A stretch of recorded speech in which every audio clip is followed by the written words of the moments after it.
Bonsoir et bienvenue dans la maison de la Francité pour ce cycle de conférences consacrées à l'intelligence artificielle, un cycle initié par Donald George, le directeur de cette institution, et élaboré par Elisabeth Heydin, chargée de projet. C'est important de le rappeler. Alors après l'état de droit et l'impact de l'IA sur l'art, les dernières conférences où vous étiez peut-être, eh bien, on s'intéresse ce soir à son impact écologique.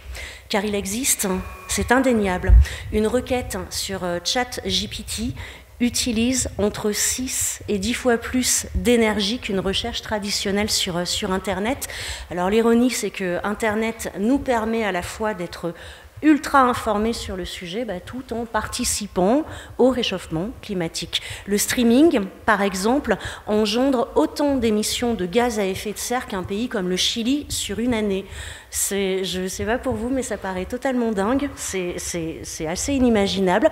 Et c'est l'exemple qui est donné dans EducoNet Impact, le guide pédagogique en ligne pour une plus grande sobriété numérique qui a été conçu par Sarah Descamps. Sarah qui a d'ailleurs reçu pour cela en 2024 le prix UNESCO pour l'éthique dans l'éducation. Alors ça, c'est un outil donc qu'elle a développé. Elle est enseignante en sciences humaines. Elle a ensuite rempilé dans les études en sciences de l'éducation en se spécialisant dans les technologies de l'éducation. Et depuis 2018, Sarah est assistante de recherche au sein du service, je le dis en une seule phrase, d'ingénierie pédagogique et du numérique éducatif de l'Université de Mons. Ouais, pas mal, dans un souffle.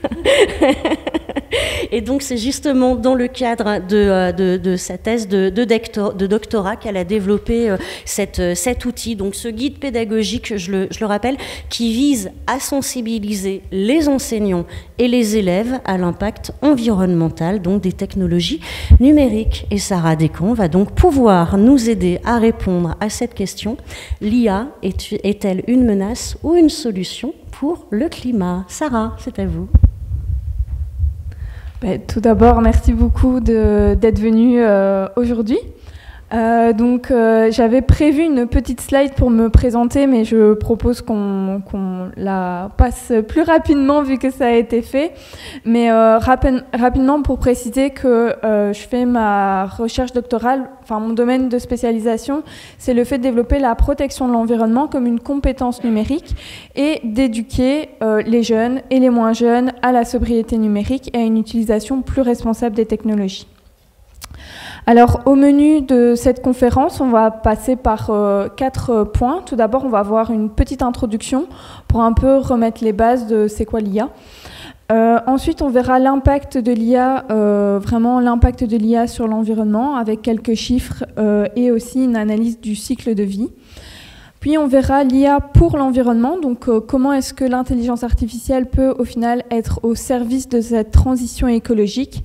Et on finira, une fois qu'on aura un peu répondu à cette question, une menace ou alors un atout pour l'environnement, peut-être voir qu'est-ce qu'on peut faire en tant qu'utilisateur de l'intelligence artificielle au quotidien. Alors, comme je le disais, une petite introduction sur c'est quoi l'intelligence artificielle. On en parle de plus en plus, surtout depuis 2022 et l'arrivée de notre ami, ou pas notre ami, ChatGPT, on en parle de plus en plus. Donc, l'intelligence artificielle, au final, c'est un outil que l'on utilise au quotidien. Et bien avant, au final, l'arrivée de ChatGPT, on l'utilise, il est présent quand on fait une recherche d'informations sur Internet. Il est également présent lors de traductions automatiques. Il est présent parfois dans nos voitures, sur nos smartphones pour optimiser les trajets également. Il est également présent dans nos objets connectés parfois, comme les robots connectés. Donc l'intelligence artificielle, au final, elle est partout autour de nous. Alors, un petit historique de l'intelligence artificielle, on en parle de plus en plus depuis 2022 et l'arrivée de ChatGPT, mais au final, ce n'est pas forcément quelque chose de nouveau. On dit que l'intelligence artificielle, les prémices de l'intelligence artificielle, c'est 1950 avec Turing et la première forme de machine intelligente. En 1956, il y avait eu une grande conférence qui a été fondatrice au niveau de l'intelligence artificielle, la conférence de Dortmund. Et puis après, l'intelligence artificielle s'est développée de plus en plus. Tout d'abord, en se spécialisant dans certains domaines. On a eu, par exemple, en 1997, l'arrivée de l'intelligence artificielle face à des joueurs d'échecs. Donc, la première intelligence artificielle pour jouer aux échecs. Et c'était déjà une forme d'intelligence artificielle. Et bien plus tard, en 2019 et ensuite en 2022, l'arrivée de GPT et puis de ChatGPT et du coup l'arrivée de plutôt de l'intelligence générative avec tout ce que l'on connaît aujourd'hui, la génération de textes, d'images et ces chatbots qui nous répondent qui nous répondent, mais l'intelligence artificielle existait déjà avant. Et donc on distingue au final deux formes, enfin on distingue l'intelligence artificielle générative, donc la création d'images, de textes, de l'intelligence artificielle spécifique. Par exemple, si vous utilisez DeepL au quotidien, donc des outils de traduction automatique, ça c'est plutôt des intelligences spécifiques. On ne va pas pouvoir, par exemple, demander à DeepL de nous faire des recommandations de voyage. Il n'a pas été programmé pour ça, alors que ChatGPT, lui, a analysé beaucoup plus de données pour pouvoir traiter ce genre d'informations. Alors, cette intervention d'aujourd'hui, elle sera au final divisée en 3 moments. En fait, je vais vous faire vivre le modèle de littératie à la sobriété numérique que j'ai développé dans le cadre de ma thèse. Donc, comme je le disais, moi, je m'intéresse à l'éducation à la sobriété numérique et en commençant sur ce sujet, il n'y avait rien. Donc, j'ai dû réfléchir à comment est-ce qu'on pouvait éduquer à cette thématique. Et donc, j'ai identifié 3 axes. Le premier axe, c'est une sensibilisation à l'impact de nos modes de vie numériques sur l'environnement. Donc, c'est pour ça que l'on verra tout l'impact de l'intelligence artificielle. On fera un focus sur l'impact de l'intelligence artificielle. Ensuite, en développant ce modèle et en m'intéressant à l'éducation relative à l'environnement, je me suis rendu compte que c'était, quand on parlait de sujets liés à l'environnement, et spécialement avec des jeunes, ça pouvait créer de l'éco-anxiété. Et donc, d'où un deuxième axe, qui est le fait de montrer que des solutions numériques existent pour protéger l'environnement et des solutions numériques au service de la transition écologique. Mais on essayera un petit peu de nuancer ces solutions. Et un troisième axe, la sobriété numérique, une utilisation responsable, donc le fait de développer des gestes, ce qu'on appelle des éco-gestes numériques au quotidien pour être un petit peu plus responsable quand on utilise les technologies. Et donc je vais vous proposer de passer par ces 3 axes à travers cette conférence. Donc tout d'abord, comprendre et analyser l'impact de l'intelligence artificielle au quotidien. On va voir quelques chiffres et on va également analyser le cycle de vie. Alors, tout d'abord, derrière l'intelligence artificielle, il faut bien se rendre compte que même si on a l'impression que c'est que c'est immatériel, c'est absolument pas le cas. Il y a des réseaux qui fonctionnent, il y a des data centers, il y a des équipements numériques qui fonctionnent, qui ont besoin d'énergie, qui ont besoin d'électricité pour être alimentés et nous permettre, dans le cadre de l'intelligence artificielle, d'avoir recours à l'intelligence artificielle. Alors, il faut savoir qu'avant que nous, utilisateurs lambda, nous utilisions l'intelligence artificielle, il y a ce qu'on appelle une phase d'entraînement de l'intelligence artificielle. Donc, c'est vraiment le moment où on va entraîner l'intelligence artificielle. Donc, on va lui donner plein de données à manger, on va dire, pour qu'elle apprenne de ces informations et de ces données. Et donc, toute cette phase d'entraînement, un premier chiffre, on estime que la session d'entraînement de ChatGPT 3, c'était l'équivalent de 126 foyers. Et si on doit le mettre en équivalent en kilomètres de voiture, ça fait 70 kilomètres de voiture. Donc en fait, au-delà de la phase d'utilisation, la phase d'entraînement des intelligences artificielles, c'est déjà un moment qui est extrêmement énergivore quand on veut créer des intelligences artificielles. Ensuite, un autre chiffre, vraiment le problème des intelligences artificielles, c'est que c'est énormément énergivore, qu'on produit de plus en plus d'intelligence artificielle, on est toujours dans cette démarche de plus en plus, et on estime qu'en 2027, les intelligences artificielles auront besoin de 135 téraoctets pour fonctionner. De nouveau, toujours dans cette expansion de l'intelligence artificielle. Encore un autre chiffre autour de ChatGPT, ChatGPT qui était utilisé en janvier 2023, donc pour rappel, il était sorti en 2022. On estimait qu'en janvier 2023, il avait consommé autant que 1 million d'ampoules allumées pendant 87 jours. Donc de nouveau, pour montrer avec un chiffre le fait que c'est très énergivore et que ça demande beaucoup d'énergie. Ici, je vous ai généré, on va dire pour la bonne cause, une image avec l'intelligence artificielle. Et il faut savoir que la génération de cette image, c'est comme si j'avais fait recharger mon smartphone au maximum de sa batterie.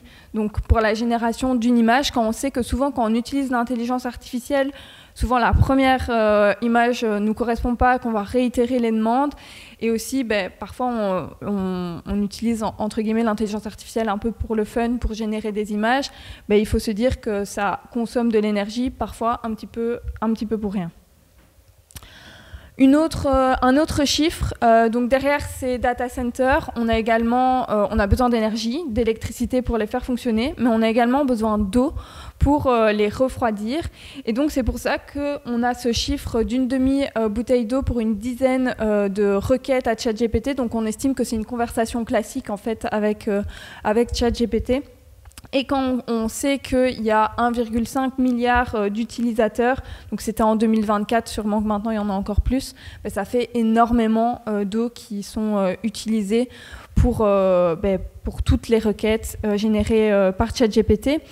Et petite anecdote, suite au boom de l'intelligence artificielle et de l'arrivée de ChatGPT, on a constaté des encore plus grands stress hydriques dans des régions comme la Californie et le Nevada, donc des régions qui sont très proches de la Silicon Valley.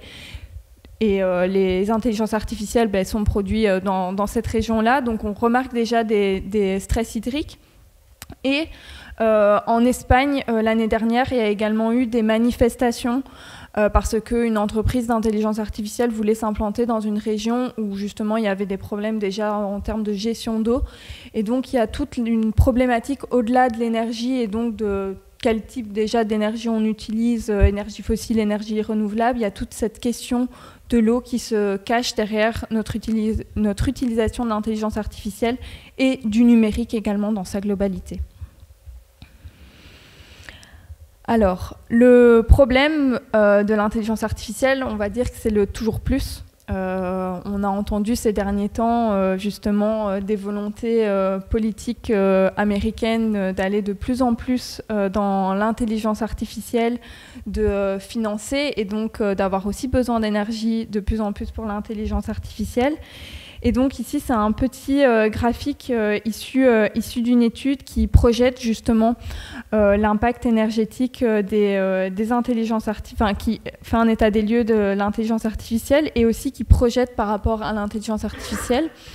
Et ce que l'on sait, c'est qu'entre 2020 et 2024, l'heure où l'étude a été sortie, Microsoft, qui a du coup développé Copilot, a fait plus 29% en termes de demande en énergie. Et Google, entre 2019 et 2024, on estime que c'est plus 48% de nouveau des acteurs de l'intelligence artificielle. Et donc, ces chiffres risquent d'augmenter.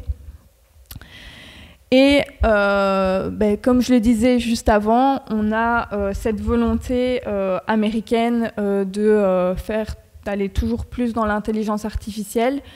Et aussi, je vous ai mis cette image de Trump qui a décidé de s'enlever des accords de Paris, forcément parce que ça n'allait pas dans l'objectif de plus d'intelligence artificielle, ça ne va pas dans une volonté de réduire son impact sur l'environnement.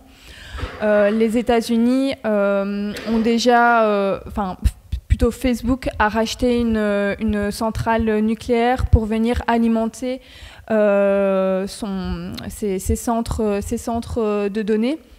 Et une centrale nucléaire qui posait problème, justement, qui avait été à la base fermée parce que cette centrale nucléaire posait problème.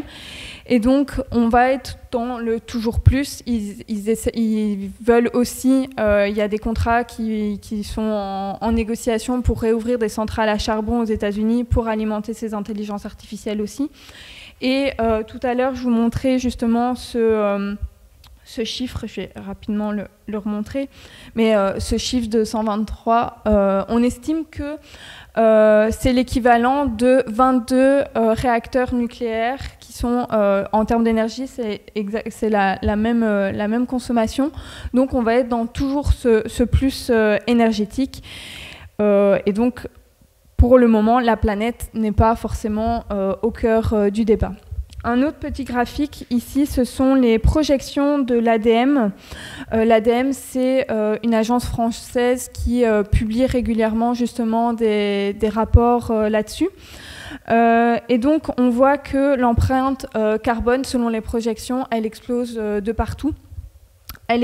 D'ici 2050, l'empreinte carbone va plus que doubler. Idem pour les ressources utilisées, la même chose pour la consommation énergétique et la même chose pour la consommation des métaux et des minéraux. Et ce n'est pas forcément pour le moment la volonté, en tout cas, des GAFAM de réduire cette empreinte carbone. Alors, une petite illustration de l'analyse du cycle de vie. J'ai beaucoup donné des chiffres au final sur l'utilisation qu'on en a, mais en fait, l'impact de l'intelligence artificielle, comme c'est une technologie numérique comme toutes les autres et qu'il y a des équipements numériques qui se cachent derrière cette intelligence artificielle, elle a un impact bien avant cette phase d'utilisation. En effet, ces équipements numériques qui fonctionnent, à un moment, il faut les construire, il faut les créer. Et donc, on va avoir besoin d'extraire des matières premières pour construire ces équipements. Une extraction des matières premières qui se fait souvent à l'étranger, en Afrique comme en République, en RDC. Et donc, il y a la pollution qui est en lien avec l'extraction de ces matières premières, mais il y a également des enjeux éthiques et sociaux qui sont en jeu, vu que ce n'est pas dans les mêmes conditions de travail que chez nous, et aussi, ça fait aussi appel à du travail des enfants. Donc on a tous ces aspects éthiques qui sont liés, éthiques et environnement, et au niveau de l'environnement, liés à cette phase d'extraction des matières premières. Toujours en lien avec la phase de naissance, après l'extraction des matières premières, on a toute une phase de production de nos équipements numériques, de nouveau, une production qui ne se fait pas chez nous, une production qui se fait régulièrement en Chine avec un apport les Chinois utilisent de l'énergie issue des centrales à charbon dans la grande majorité. Et donc, de nouveau, on va avoir un impact sur l'environnement pendant cette phase de production. Et après, on a également un impact sur l'environnement pendant la phase de transport et de distribution. Donc au niveau du transport, quand on a extrait des matières premières en Afrique, d'autres matières premières en Amérique latine, qu'après on produit en Asie certains équipements, mais qu'il faut après certaines composantes, mais qu'après il faut les regrouper pour former l'équipement numérique, et bien, tout ça, ça va avoir un impact sur l'environnement. Et petite information, un smartphone, avant de le recevoir et de l'ouvrir, on estime qu'il a fait 4 fois le tour du monde avant qu'on l'utilise, tellement il y a eu des phases de transport entre justement ces différentes étapes. Donc on a un impact pendant la phase de naissance de nos équipements numériques. Ensuite, on a un impact sur l'environnement avec la phase d'utilisation, un impact sur l'environnement parce qu'on a besoin d'énergie, nous, à domicile, mais également de l'énergie pour faire fonctionner les data centers, les réseaux. Énergie qui a besoin, enfin c'est de l'électricité, et là il y a toute la question de quel type d'énergie on utilise. Est-ce que ce sont des énergies fossiles? Est-ce que ce sont des énergies renouvelables? Et ensuite, comme je le disais tout à l'heure, on a besoin d'autres ressources naturelles comme l'eau pour refroidir ces data centers. Alors, quand on a fini d'utiliser un équipement numérique, il peut lui arriver deux choses. Soit il est valorisé et recyclé, et donc il va retourner dans cette boucle de cycle de vie. Mais c'est quelque chose qui reste encore assez rare parce qu'en fait, c'est assez compliqué. Et c'est quand même une phase, le recyclage, qui a un impact sur l'environnement. C'est coûteux au niveau énergétique de recycler. Ou alors, il finit sa vie à l'étranger. Et c'est pour ça que chaque année, le Ghana accueille 40 000 tonnes de déchets électroniques et électriques venus de principalement l'Occident. Et donc, on a comme ça des méga décharges à ciel ouvert qui existent, et de nouveau dans des conditions de traitement et de pollution des sols qui sont présentes. Une autre petite aussi information sur qu'est-ce qui se cache derrière ces intelligences artificielles. Je vous parlais justement des enjeux éthiques et sociaux en lien avec le numérique, et l'intelligence artificielle et la conception d'intelligence artificielle, elle a également son lot d'impact éthique, et donc c'est des informations où en fait, OpenIA a employé des Kenyans et a été accusé d'esclavage moderne pour entraîner ces intelligences artificielles. Donc en fait, derrière les intelligences artificielles, à la base, il y a quand même du travail humain qui aiguille l'intelligence artificielle, qui dit telle ou telle réponse est la plus adaptée. Et donc, OpenIA a été justement accusé d'esclavage moderne par rapport à son entraînement des intelligences artificielles.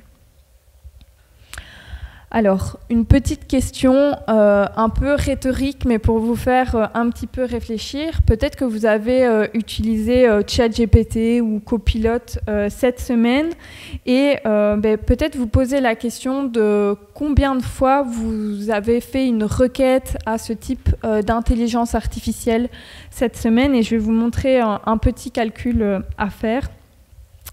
Donc vous prenez le chiffre que vous avez du nombre de requêtes, vous le multipliez par 4 grammes de CO2, et donc vous aurez le nombre de CO2 qu'a généré votre utilisation de l'intelligence artificielle cette semaine-ci. Et si vous avez fait 25 requêtes, ça fait 100 grammes de CO2, et donc c'est l'équivalent d'1 kilomètre en voiture, plus ou moins.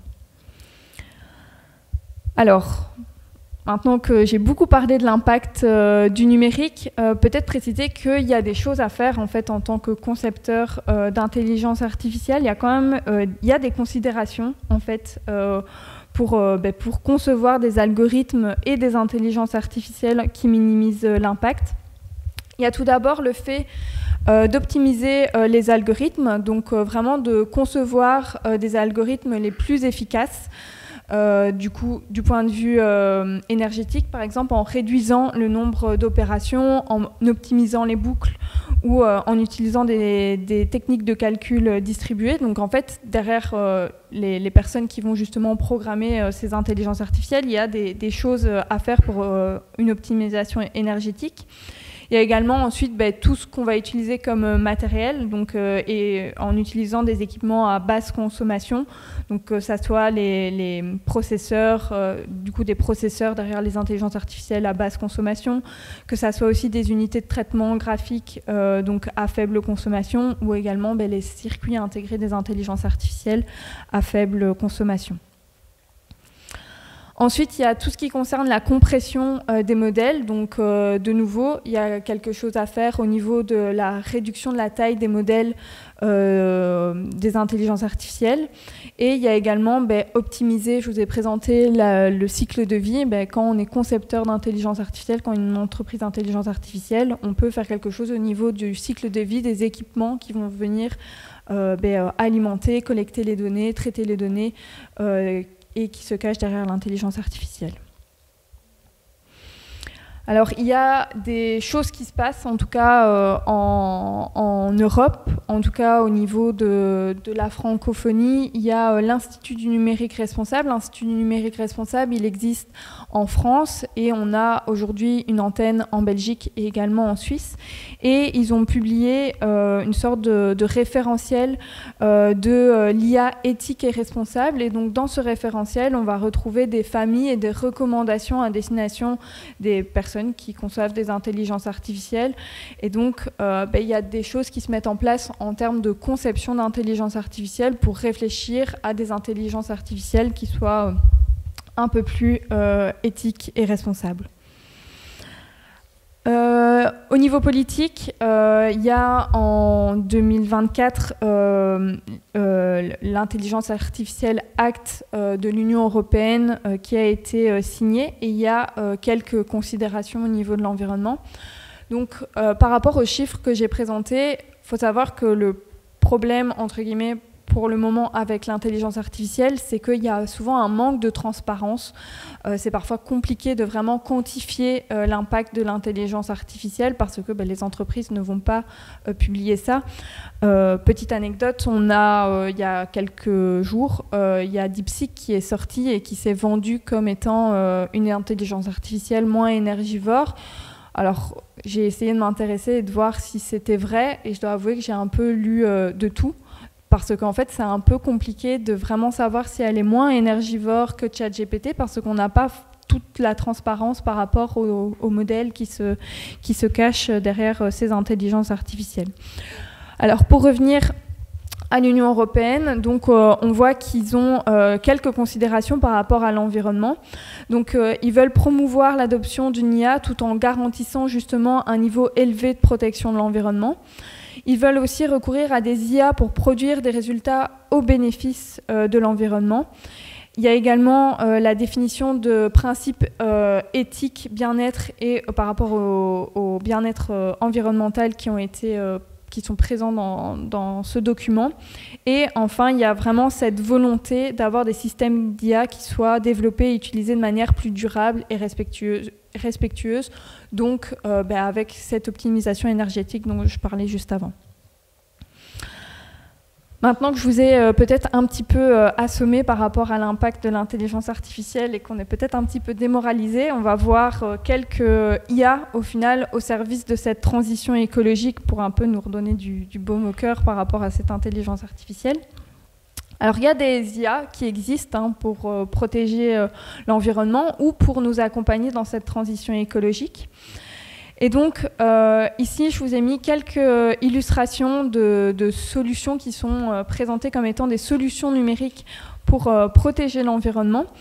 Donc, on a justement l'intelligence artificielle, on a les industries 4.0, on a les champs numériques qui permettent d'optimiser les productions agricoles et qui justement utilisent l'intelligence artificielle pour traiter les données et pour optimiser ces champs. On a les maisons intelligentes qui permettent d'optimiser l'énergie à domicile, mais j'ai mis une illustration d'une petite balance pour nuancer un peu les choses, parce que c'est toujours important d'arriver à balancer les choses et comprendre que ces intelligences artificielles, ces solutions numériques ont tout de même un impact sur l'environnement.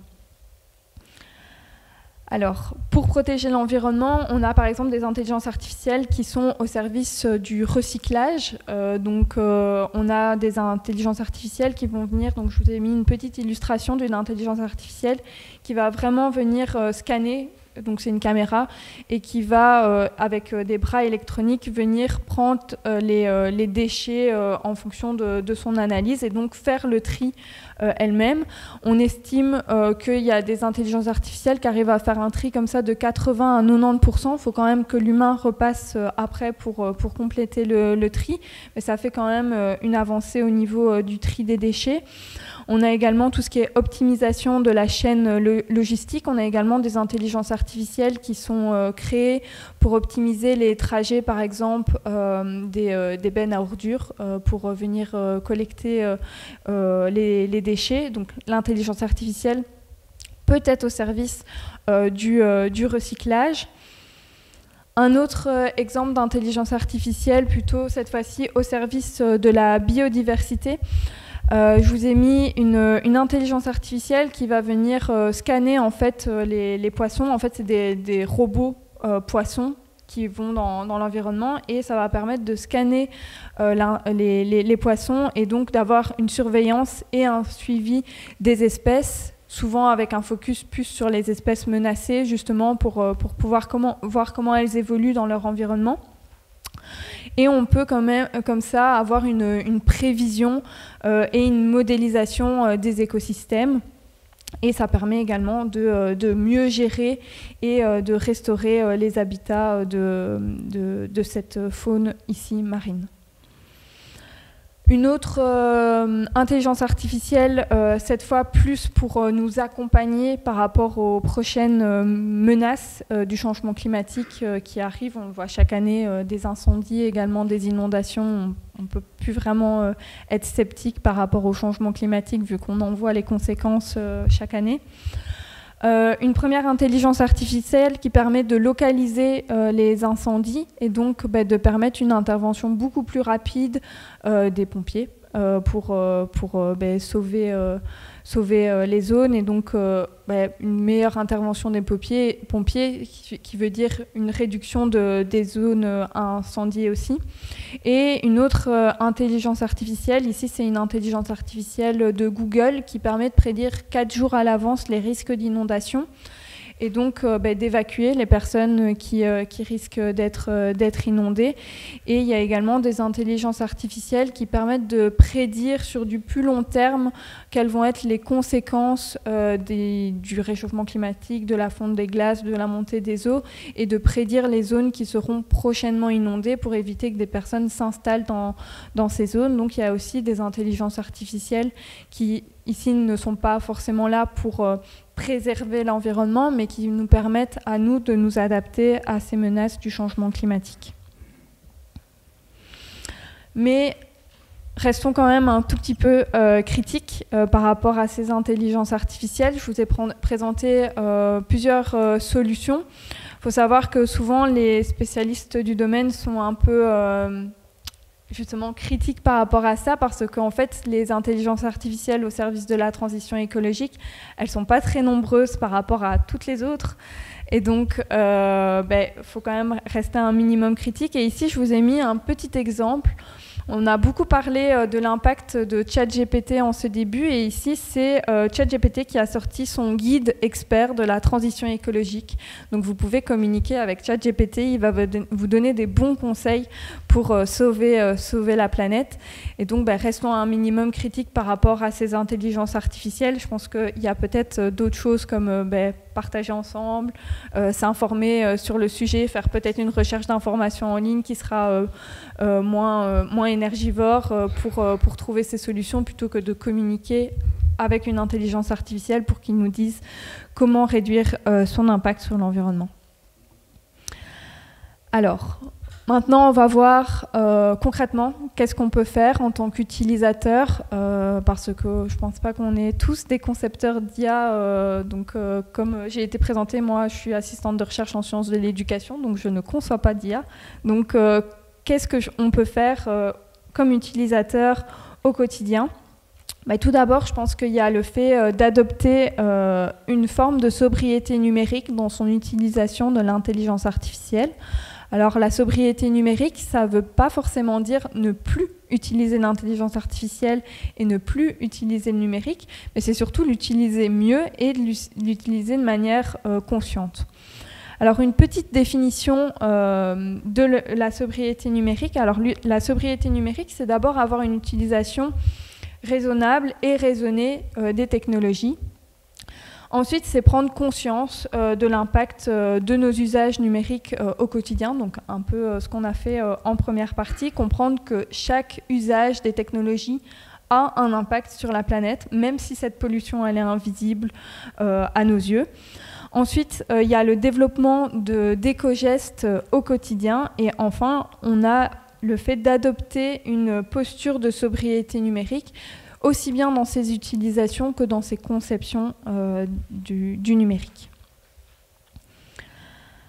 Alors, quand on parle justement de sobriété numérique et d'éco-gestes, il y a un petit credo qui revient régulièrement qu'on appelle la règle des 5 R, avec tout d'abord refuser, donc par exemple refuser les effets de mode. Le 2, c'est réduire, donc réduire son utilisation des technologies. Le 3, de réparer ses équipements. Le R, de réutiliser. On a parfois tous un tiroir avec des smartphones à l'intérieur, alors qu'on pourrait peut-être les réutiliser ou les donner à quelqu'un qui va pouvoir les réutiliser. Et enfin, le R, de recycler. Alors, pour faire le lien avec l'intelligence artificielle, en tant qu'utilisateur, on ne peut pas forcément appliquer ces 5 R, mais par contre, il y en a au moins 3 qu'on peut appliquer. C'est tout d'abord refuser parfois l'utilisation de l'intelligence artificielle si on n'en a pas besoin. Ensuite, on a réduire son nombre de demandes à l'intelligence artificielle. Et le 4, réutiliser. Tout à l'heure, je vous ai montré une image que j'avais générée avec l'intelligence artificielle justement pour la bonne cause. Cette image, je la ressors à chaque fois que je parle d'intelligence artificielle et d'impact du numérique sur l'environnement. Je ne vais pas commencer à m'amuser à recréer des images. Ça peut être parfois du bon sens, mais je pense que dans cette frénésie de l'intelligence artificielle et du fait qu'on n'a pas toujours conscience de cette pollution, on est parfois amené à générer des choses avec l'intelligence artificielle, alors que parfois on peut juste peut-être récupérer des éléments qu'on a, oui, générés avec l'intelligence artificielle, mais ne pas solliciter l'intelligence artificielle. Alors, de nouveau, une petite question rhétorique. Maintenant que je vous ai sensibilisé un peu à l'impact de l'intelligence artificielle, ici je vous ai mis, c'est une question comme ça, mais en quelle année est sorti le film Wall-E? Si vous deviez trouver la réponse, quelle serait la meilleure chose à faire? Demander à ChatGPT ou alors faire une petite recherche en ligne. Et la bonne réponse, c'est faire une petite recherche en ligne. Donc, il faut savoir que ça va avoir beaucoup moins d'impact sur l'environnement de faire une recherche d'informations en ligne plutôt que d'aller demander la réponse à ChatGPT.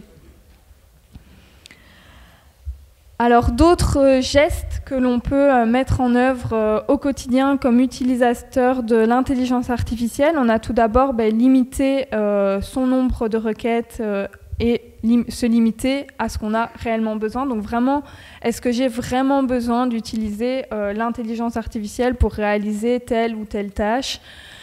Ensuite, on a le fait d'optimiser les requêtes. Donc en fait, en rédigeant des prompts les plus pertinents possibles, on va devoir moins poser de questions à l'intelligence artificielle, on va avoir la réponse la plus attendue le plus rapidement possible, directement en fait. Et donc il y a toute cette en termes de bonnes pratiques, de pouvoir faire des requêtes les plus précises, donc de se former à savoir rédiger des bons prompts et également former son entourage, comme je disais au début, moi mon public c'est les élèves, c'est les enseignants, donc former le public éducatif à faire des bons prompts s'ils utilisent l'intelligence artificielle pour éviter de trop la solliciter et donc d'augmenter l'énergie derrière l'intelligence artificielle. D'autres bonnes pratiques, tout d'abord limiter l'utilisation de l'intelligence artificielle, donc utiliser l'IA principalement pour des tâches importantes ou des tâches complexes au final, et se poser la question, est-ce qu'il n'existe pas parfois un autre outil pour faire la tâche qui me permet, que je dois faire. Donc ça peut être un outil numérique et ça peut être aussi un outil non numérique. Et je vous ai mis l'exemple par rapport au fait de corriger l'orthographe. On a remarqué que ChatGPT au final, il est énormément utilisé pour corriger des textes, alors qu'on pourrait tout simplement demander à Antidote de corriger le texte plutôt qu'à une intelligence artificielle. Et donc pour limiter cette utilisation de l'intelligence artificielle autant que possible. Une autre bonne pratique, c'est privilégier les horaires creux. Donc vous le savez tous, mais on ne vit pas tous sur le même fuseau horaire, et on a constaté que les Américains étaient très friands de l'intelligence artificielle et qu'il y avait des pic énergétique au niveau de l'intelligence artificielle l'après-midi, parce que eux ils sont réveillés alors que nous, chez nous c'est l'après-midi, et donc eux ils commencent à utiliser l'intelligence artificielle, et donc il est conseillé d'utiliser l'intelligence artificielle plutôt le matin quand on est en Europe pour justement éviter ces pics. Et peut-être que vous avez déjà constaté que quand on utilise l'intelligence artificielle l'après-midi, elle a parfois un peu du mal justement suite à ce nombre d'utilisateurs qui est beaucoup plus grand. D'autres bonnes pratiques, il y a le fait d'utiliser et de privilégier des IA spécifiques. Au tout début de l'introduction, j'ai rapidement expliqué la différence entre une IA spécifique. L'IA spécifique, en fait, elle va pouvoir faire qu'une seule tâche. Donc, par exemple, si c'est de la reconnaissance faciale, elle va faire que de la reconnaissance faciale. Si c'est un outil de traduction, elle va faire que de la traduction. Alors que des IA comme ChatGPT, en fait, elles ont été entraînées, et du coup, elles ont été beaucoup plus entraînées à répondre à tout type d'informations. Et donc, par exemple, si on doit traduire un texte, de nouveau, c'est cette question de se tourner vers un outil plus spécifique comme DeepL, qui est une intelligence artificielle, oui, mais spécifique à la traduction. On va avoir une consommation d'énergie qui va être moins élevée. Et enfin, c'est éviter surtout tout ce qui est IA générative d'images et de vidéos. En fait, ce sont les IA génératives qui ont le plus d'impact sur l'environnement. On parlait justement au tout début dans l'introduction du streaming vidéo qui est l'équivalent du Chili. Actuellement, en fait, l'usage qui a le plus d'impact, l'usage numérique qui a le plus d'impact sur l'environnement, donc c'était en 2019. L'IA n'était pas encore arrivée, donc il va falloir se remettre à jour, mais c'était The Shift Project qui avait publié un rapport par rapport à ça. C'est le streaming vidéo. Donc YouTube, Instagram, TikTok, Netflix, Disney+, tout ça, toutes les vidéos qui sont en ligne, les vidéos qu'on peut s'envoyer de nous, de nos animaux de compagnie, tout ça, c'est ce qui a le plus d'impact sur l'environnement. Et donc, en générant par exemple des vidéos en ligne générées avec l'intelligence artificielle, on a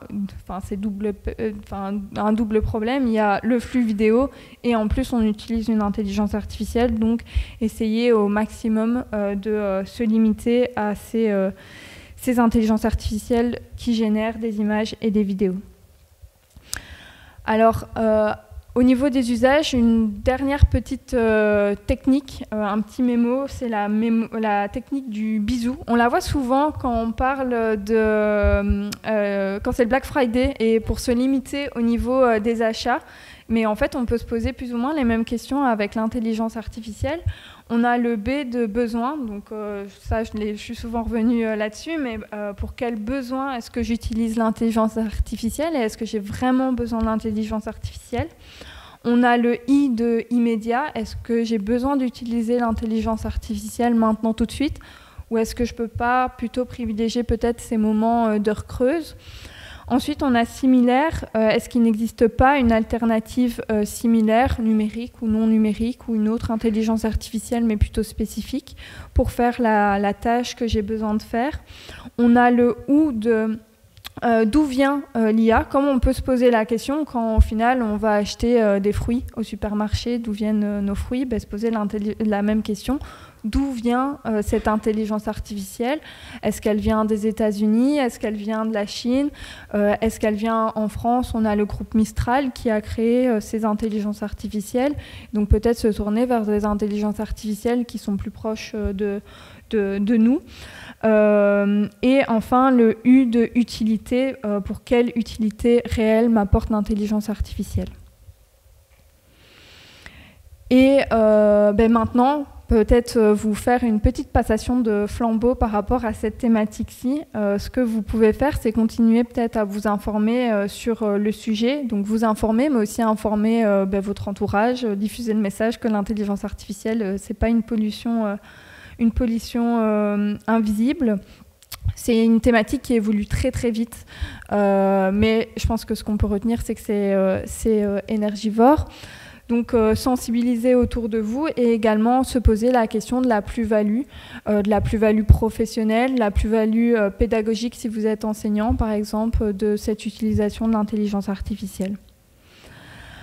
Alors, pour parler rapidement d'EduConnect Impact, sur EduConnect Impact, il y a justement une séquence, une fiche pour se questionner sur l'impact de l'intelligence artificielle, donc vraiment spécifique à l'intelligence artificielle. Sur EduConnect Impact, en fait, c'est vraiment un guide à destination des enseignants, mais en fait, n'importe quel citoyen qui a envie d'en savoir plus peut quand même aller s'informer sur le sujet. Et donc, il y a une fiche par rapport à l'intelligence artificielle, il y a également un jeu pour découvrir l'impact de l'intelligence artificielle. Et sinon, il y a, si la thématique de l'impact du numérique dans sa globalité vous intéresse, il y a plein d'autres choses. Il y a des fiches, par exemple, pour se questionner sur l'impact des réseaux sociaux sur l'environnement. On va également aborder l'impact sur le tourisme de masse, les data centers écologiques également. Donc, il y a plein de fiches et de ressources pédagogiques pour se questionner sur le sujet. Alors, une petite conclusion.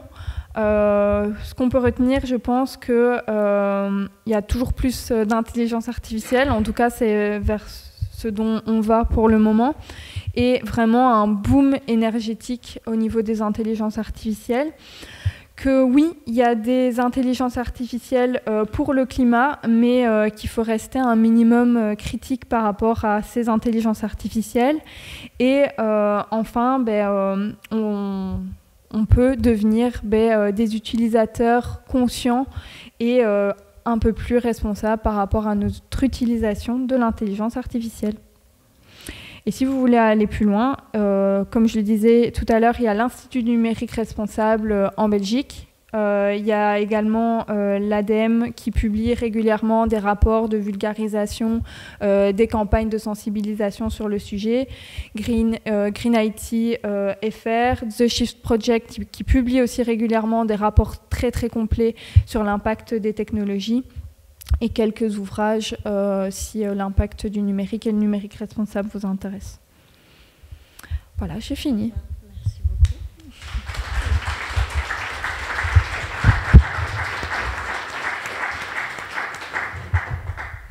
Alors Sarah, on a bien compris effectivement que c'était quand même assez schizophrène de parler de lutte contre le réchauffement climatique tout en développant une IA ogresse en énergie, mais vous nous dites quand même que c'est possible de nourrir l'ogre tout en limitant son appétit. On fait comment? Est-ce que c'est pas juste au niveau citoyen? C'est aussi des décisions politiques et économiques qui nous passent au-dessus. Alors clairement, je pense que ça ne pourra pas fonctionner sans le politique. Il y a des choses que nous, on peut faire en tant qu'utilisateurs. Il y a également, en tant que citoyen, dans, par exemple, les votes que l'on fait démocratiques, que l'on peut aussi donner une ligne politique. Mais ça ne pourra pas aller très loin. Bon, il y a quand même des perspectives d'avenir. Enfin, je veux dire, l'IA Act montre qu'il y a cette volonté quand même en tout cas en Europe, d'intégrer ces notions liées à l'environnement. Après, je veux dire, c'est tout le problème du numérique, de cette question de la souveraineté numérique, également d'une souveraineté européenne au niveau du numérique qui revient sur la table justement récemment avec l'élection de Trump de ces derniers temps. Mais il y a des choses qui se mettent en place, donc on peut que espérer et encourager ces démarches-là et diffuser au niveau des concepteurs d'intelligence artificielle que ces bonnes pratiques pour optimiser ces intelligences artificielles pour qu'elles soient moins énergivores. Maison de